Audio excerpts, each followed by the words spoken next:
আজও গিয়েছিলাম বসুন্ধরা কিংস অ্যারেনায়।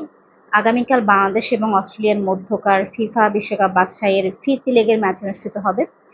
সেই ম্যাচের আগে সংবাদ সম্মেলন ছিল আজ এবং সেটা কভার করতে গিয়েছিলাম। মূলত আমার ফোকাসটা ছিল বাংলাদেশ দলের অনুশীলন, সে কারণেই যাওয়া। আর আজকের ওয়েদারটাও এর আগে যেদিন গেলাম সেদিনের মতো চমৎকার ছিল। মেঘলা আকাশ ছিল, তবে রোদ ছিল, রোদে কোনো তেজ ছিল না। খুব চমৎকার আবহাওয়া ছিল। আর এই আবহাওয়ার মধ্যে বসুন্ধরার আবহাওয়া পাল্টে যায়। খুব চমৎকার লাগে এবং ওখানে হাঁটতে বা টাইম স্পেন্ড করতে খুব ভালো লাগে। আমি যখন পৌঁছলাম তখন দেখি যে অনুশীলন মাঠে খেলোয়াড়রাও পৌঁছে গেছে। তবে তখনও অনুশীলন শুরু হয়নি, সবাই একটু প্রস্তুতি নিচ্ছিল। এই যে দেখা যাচ্ছে যে সরঞ্জাম নিয়ে আহ, লোকজন যাচ্ছে খেলোয়াড়দের দিকে। আর ওই যে কর্নারে দেখা যাচ্ছে ওইখানে খেলোয়াড়রা আসলে অপেক্ষা করছিল, একটু পরেই তাদের অনুশীলনটা শুরু হবে সেটার জন্য অপেক্ষা করছিল। তো অনুশীলন শুরু হয়ে গেল। আসলে অনুশীলন বলতে তেমন কোনো কঠিন বিষয় না, শুধু ম্যাচের আগে একটু গা গরম করে নেওয়া সেটাই করছিল। এই যে মাঠে পানি ছেটানোর মেশিন থেকে পানি দেওয়া হচ্ছিল এবং সেই পানিগুলো আসলে বৃষ্টির পানির মতো লাগছিল এবং দেখতে খুব চমৎকার লাগছিল। খুব উপভোগ করলাম, কৃত্রিম বৃষ্টির মতো আর কি। আর এরকম গরমের মধ্যে এই বৃষ্টি দেখতে ভালোই লাগছিল। আর খেলোয়াড়রাও এর মধ্যে খুব এনজয় করছিল। সবাই খুব উৎফুল্ল ছিল।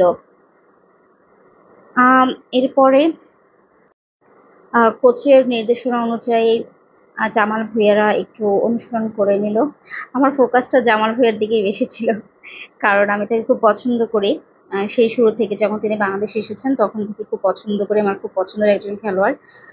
আম, যদিও কালকের ম্যাচটা নিয়ে আসলে জামাল ভুঁইয়াদের কাছে প্রত্যাশা তেমন কিছু নেই, যেহেতু অস্ট্রেলিয়ার মতো একটা দল যারা বিশ্বকাপ খেলে এসেছে এমন একটা দলের বিপক্ষে বাংলাদেশ সর্বদাই ভালো খেলার চেষ্টা করবে, কিন্তু জিতবই আসলে এই কথাটা বলা কোনোভাবেই সম্ভব না।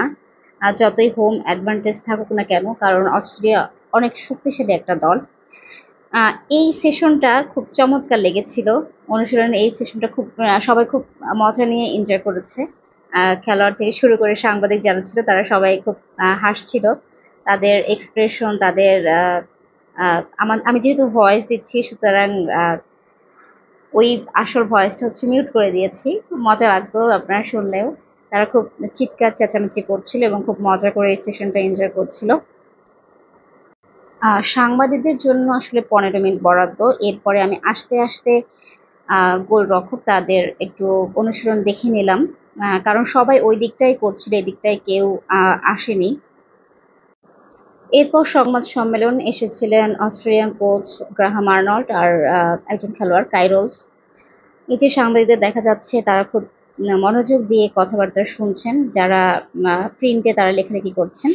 বাংলাদেশও এসেছিল, কিন্তু আসলে ওটা আমি ভিডিও নিতে পারিনি কারণ সময় অনেক স্বল্প ছিল।